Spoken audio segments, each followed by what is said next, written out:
నమస్కారం Whitefield news కి స్వాగతం. ముందుగా ముఖ్యాంశాలు. ఎన్నికల కమిషన్ ఆదేశాల మేరకు 1200 ఓటర్లు దాటిన పోలింగ్ కేంద్రాలు ఎన్ని ఉన్నాయో వాటిని గుర్తించి 164 కొత్త పోలింగ్ కేంద్రాల ప్రతిపాదనను తయారు పేర్కొన్న తిరుపతి జిల్లా కలెక్టర్ వెంకటేశ్వర్. విద్యార్థులు చిన్నప్పటి నుండే ట్రాఫిక్ నిబంధనలు నేర్చుకుని వాటిని ఆచరించాలి. అలాగే తల్లిదండ్రులకు, స్నేహితులకు కూడా అవగాహన కల్పించాలి. పిలుపునిచ్చిన తిరుపతి జిల్లా పోలీసు శాఖ. వార్తల్లోని వివరాలు. ఎన్నికల కమిషన్ ఆదేశాల మేరకు 1200 ఓటర్లు దాటిన పోలింగ్ కేంద్రాలను ఎన్ని ఉన్నాయో వాటిని గుర్తించి 164 కొత్త పోలింగ్ కేంద్రాల ప్రతిపాదనలు తయారు చేయడం జరిగిందని తిరుపతి జిల్లా కలెక్టర్ వెంకటేశ్వర్ తెలిపారు. గురువారం స్థానిక కలెక్టరేట్లోని వీడియో కాన్ఫరెన్స్ హాల్ నందు ఇన్ఛార్జ్ జాయింట్ కలెక్టర్, నగరపాలక సంస్థ, municipal commissioner Maurya, trainee collector Sandeep Raghuvanshi, DRO Narasimhulu, special deputy కలెక్టర్లు రోజ్మాండ్, సుధారాణి, తిరుపతి, శ్రీకాళహస్తి ఆర్జీఓలు రామ్మోహన్, భానుప్రకాష్ రెడ్డి, నియోజకవర్గాల తహసీల్దార్లు, జిల్లాలోని గుర్తింపు పొందిన అన్ని రాజకీయ పార్టీల ప్రతినిధులతో పోలింగ్ కేంద్రాల సరళీకరణ తదితర అంశాలపై జిల్లా కలెక్టర్, జిల్లా ఎన్నికల అధికారి వెంకటేశ్వర్ సమావేశం నిర్వహించారు. ఈ సందర్భంగా జిల్లా కలెక్టర్ మాట్లాడుతూ, ఎన్నికల కమిషన్ ఆదేశాల మేరకు 1200 ఓటర్లు దాటిన పోలింగ్ కేంద్రాలు ఎన్ని ఉన్నాయో వాటిని గుర్తించి 164 కొత్త కేంద్రాలను ప్రతిపాదనలు చేశామని తెలిపారు. జిల్లాలోని 7 నియోజకవర్గాల్లో 38 పోలింగ్ కేంద్రాల్లో ప్రాంతాల మార్పు, 9 పోలింగ్ కేంద్రాల పేర్లు మార్పు, 164 నూతన పోలింగ్ కేంద్రాల గుర్తింపు, 44 పోలింగ్ కేంద్రంలో విలీనం చేయటం వలన జిల్లాలో గతంలో ఉన్న 2141 పోలింగ్ కేంద్రాలకు గాను 2261 పెరుగుతాయని తెలిపారు. ఈ మేరకు జిల్లాలోని అన్ని రాజకీయ పార్టీల వారిని అభ్యంతరాలు ఏమన్నా ఉంటే తెలపమన్నారు. తిరుపతి జిల్లాలోని అన్ని పంచాయతీలలో, గ్రామాలలో పరిశుభ్రతను మెరుగుపరిచే దిశగా చెత్త సేకరణ చేయడం కోసం ఈ ఆటోలను తిరుపతి జిల్లా కలెక్టర్ వెంకటేశ్వర్ పంపిణీ చేశారు. గురువారం తిరుపతి కలెక్టర్ ఆవరణలో సాంఘిక సంక్షేమ శాఖ, పంచాయతీరాజ్, జిల్లా పరిషత్ ఆధ్వర్యంలో ఏర్పాటు చేసిన ఈ ఆటోల పంపిణీ కార్యక్రమంలో జిల్లా కలెక్టర్ పాల్గొన్నారు. గురువారం ఉదయం స్థానిక కలెక్టరేట్ ఆవరణలో సాంఘిక సంక్షేమ శాఖ, పంచాయతీరాజ్, జిల్లా పరిషత్ ఆధ్వర్యంలో ఏర్పాటు చేసిన ఈ ఆటోల పంపిణీ కార్యక్రమంలో జిల్లా కలెక్టర్ పాల్గొన్నారు.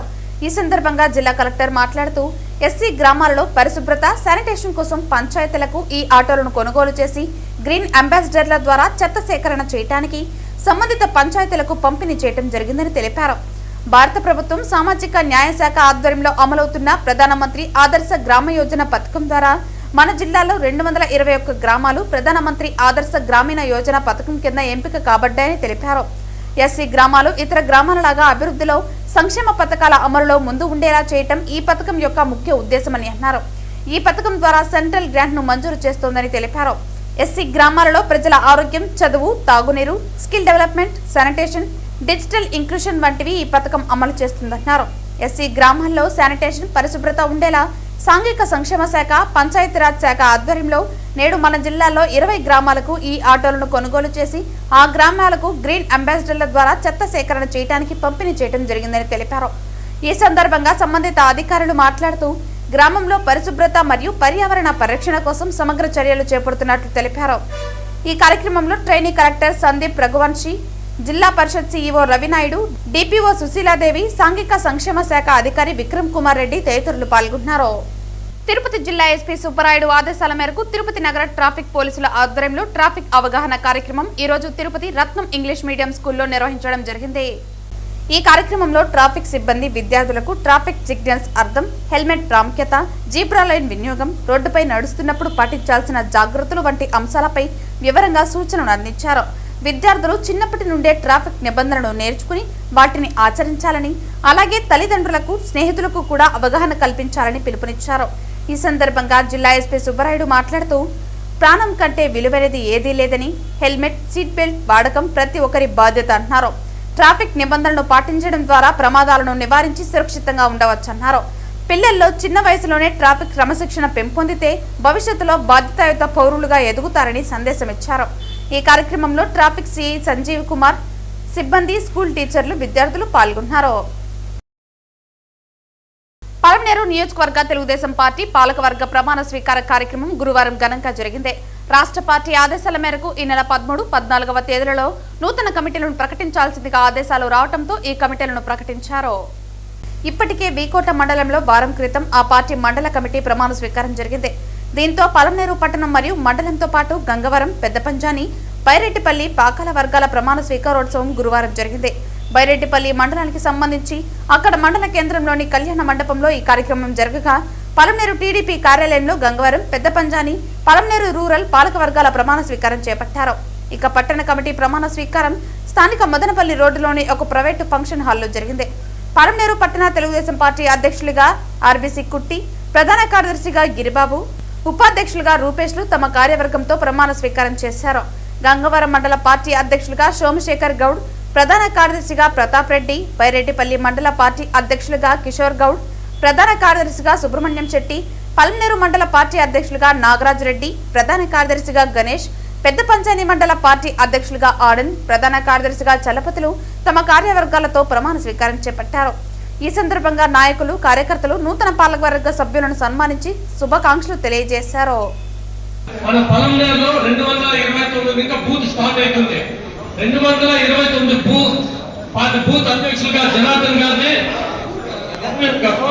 రాజేష్ గారిని, 230 కన్వీనర్ గా పురుషోత్తం గారిని, కో కన్వీనర్ గా బర్కత్ గారిని, 231 convener Mastan, co convener Shankarappa, 232 Lokanathachari, co convener గా Rajasekhar Achari, 233 C Kumar, co convener Nagaraju, 234 P Manjunath, co convener గా Ramesh, 235 T Kishorachari, co convener గా జగదీష్ కుమార్, 236 జావీద్ గారు, కో కన్వీనర్ గా ఈశ్వరు, 237 కన్వీనర్ గా షహతాజు, కో కన్వీనర్ గా రామ్మూర్తి, 238 షేక్ జుబేరుద్దీన్, కో కన్వీనర్ గా షేక్ నజీరు, 239 షేక్ సయ్యద్ బాషా, కో కన్వీనర్ గా రోషన్ బేగ్, 240 గా వీరప్ప, కో కన్వీనర్ గా ప్రేమ్ కుమార్ ఆచారి, 241 సయ్యద్ సాదిక్, కో కన్వీనర్ గా టి రాజేష్, 242 మదన్ గారు ఇంకా వేయలేదు,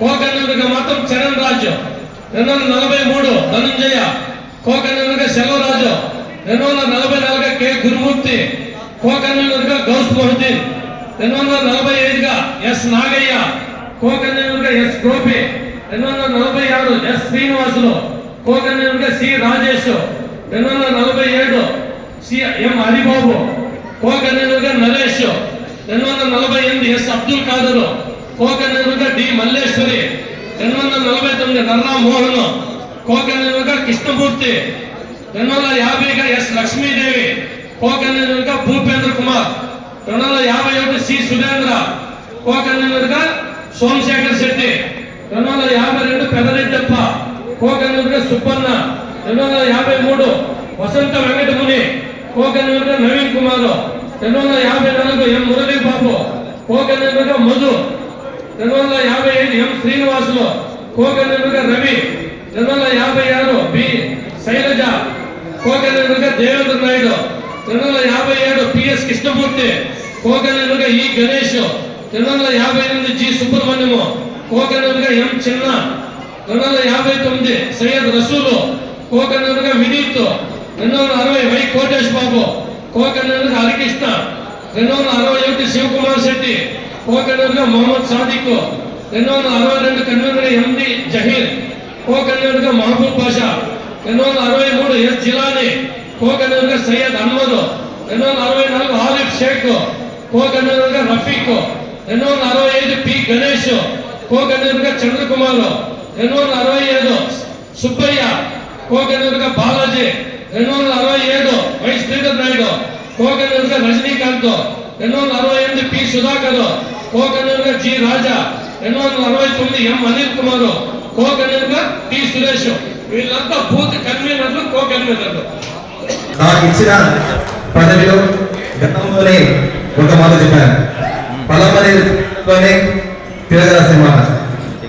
ఈసారి అధ్యక్షుడిగా నాకు ఇచ్చారు. ఖచ్చితంగా పలమనేరు మున్సిపాలిటీలో నియోజకవర్గ ఎన్నికల్లో ఖచ్చితంగా మెజార్టీ తెస్తాను అంటే అవతల పార్టీ వాళ్ళు చాలా కిట్టలుగా మాట్లాడారు. 10,000 ఓట్లు మెజార్టీ తెస్తామనేసి ఆ రోజు మేము ప్రకటిస్తే, ఆ రోజు వైసీపీలో ఉండే నాయకులంతా మీటింగ్లు పెట్టి మరి మమ్మల్ని హేళనగా మాట్లాడారు.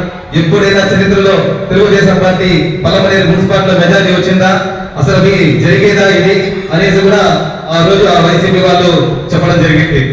చెప్పిన మాట ప్రకారమే ఏదైతే తెలుగుదేశం పార్టీ నాయకులు, కార్యకర్తలు, లీడర్లు ప్రతి ఒక్కరూ అమరన్న అనేసి, వాళ్ళే అమరన్న అనేసి, వాళ్ళే చంద్రబాబు నాయుడు అనేసి, వాళ్ళే నారా లోకేష్ అనేసి ప్రతి ఒక్కరు కష్టపడితే ఈ రోజు తెలుగుదేశం పార్టీ మున్సిపాలిటీలో మెజారిటీ వచ్చిందంటే కేవలం తెలుగుదేశం పార్టీ నాయకులు, కార్యకర్తలు అనేసి కూడా తెలియజేస్తున్నారు. ప్రతి ఒక్కరూ ఎటువంటి 5 సంవత్సరాలు ఎన్నో ఇబ్బందులు పెట్టారు, ఆర్థికంగా ఇబ్బందులు పెట్టారు. ఎన్ని ఇబ్బందులు పెట్టినా ఎన్నో కార్యక్రమాలు చేస్తారంటే అడ్డంగా వచ్చారు, హౌస్ అరెస్ట్ చేస్తున్నారు, పోలీసులు మమ్మల్ని ఎన్నో రకాలుగా ఇబ్బందులు పెట్టారు. అయినా కూడా అన్నిటికీ ఒడిదిగి ముందుకు వచ్చి పలమనేరులో తెలుగుదేశం పార్టీ జెండా, అదే విధంగా రాష్ట్రంలో తెలుగుదేశం పార్టీ జెండా ఎగరేసామంటే రాష్ట్రంలోని తెలుగుదేశం పార్టీ కార్యకర్తలందరి యొక్క కసి అనేసి కూడా తెలియజేసుకుంటున్నాము. కాబట్టి రాబోయే ఎన్నికల్లో కూడా ఖచ్చితంగా ఏదైతే మున్సిపాలిటీ ఎన్నికలు ఉన్నాయో ఇదే వేదిక పై నుండి ప్రతి ఒక్కరికి తెలియజేస్తున్నాము. ఈసారి పలమనేరు మున్సిపాలిటీలో ఖచ్చితంగా తెలుగుదేశం పార్టీ జెండా ఎగరవేయడం తథ్యమనేసి ఈ సభాముఖంగా తెలియజేస్తున్నాము. ఎందుకంటే ఎక్కడ కానీ ప్రతి ఒక్కరు కసికసిగా ఉన్నారు. పలమనేరు క్షేత్రంలోనే ఇంతవరకు మున్సిపాలిటీలో తెలుగుదేశం పార్టీ జెండా ఎగరవేయదు, ఈసారి ఎగరవేస్తామనేసి కూడా తెలియజేసుకుంటున్నాము. అంతేకాకుండా ఇక్కడ కొంతమంది ఎందుకంటే ప్రోటోకాల్ లో కూడా కొన్ని పొరపాట్లు ఉంటాయి కాబట్టి కొంచెం క్షమించాలనేసి ప్రతి ఒక్కరిని కోరుకుంటున్నాము.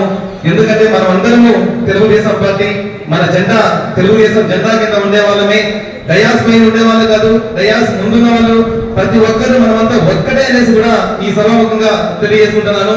కాబట్టి నాకైతే ఈసారి పర్యవేక్షణ అమర్ణ గారికి మనస్ఫూర్తిగా పాదాభివందనాలు తెలియజేసుకుంటూ ఖచ్చితంగా ఏవైతే పథకాలు ఉన్నాయో మన రాష్ట్ర ప్రభుత్వం ప్రవేశపెట్టినటువంటి పథకాలు ఏవైతే ఉన్నాయో అవన్నీ కూడా ప్రజలకు చేరవేరే దానిలో మనమందరము భాగస్వాములు కావాలనేసి కోరుకుంటున్నాము. వార్తలు ముగించే ముందు ముఖ్యాంశాలు మరోసారి. ఎన్నికల కమిషన్ ఆదేశాల మేరకు 1200 ఓటర్లు దాటిన పోలింగ్ కేంద్రాలు ఎన్ని ఉన్నాయో వాటిని గుర్తించి 164 కొత్త పోలింగ్ కేంద్రాల ప్రతిపాదనను తయారు పేర్కొన్న తిరుపతి జిల్లా కలెక్టర్ వెంకటేశ్వర్. విద్యార్థులు చిన్నప్పటి నుండే ట్రాఫిక్ నిబంధనలు నేర్చుకుని వాటిని ఆచరించాలి. అలాగే తల్లిదండ్రులకు, స్నేహితులకు కూడా అవగాహన కల్పించాలి. పిలుపునిచ్చిన తిరుపతి జిల్లా పోలీసు శాఖ. ఈ వార్తలు ఇంతటితో సమాప్తం. తిరిగి వార్తల్లో మళ్ళీ కలుద్దాం. అంతవరకు సెలవు. నమస్కారం.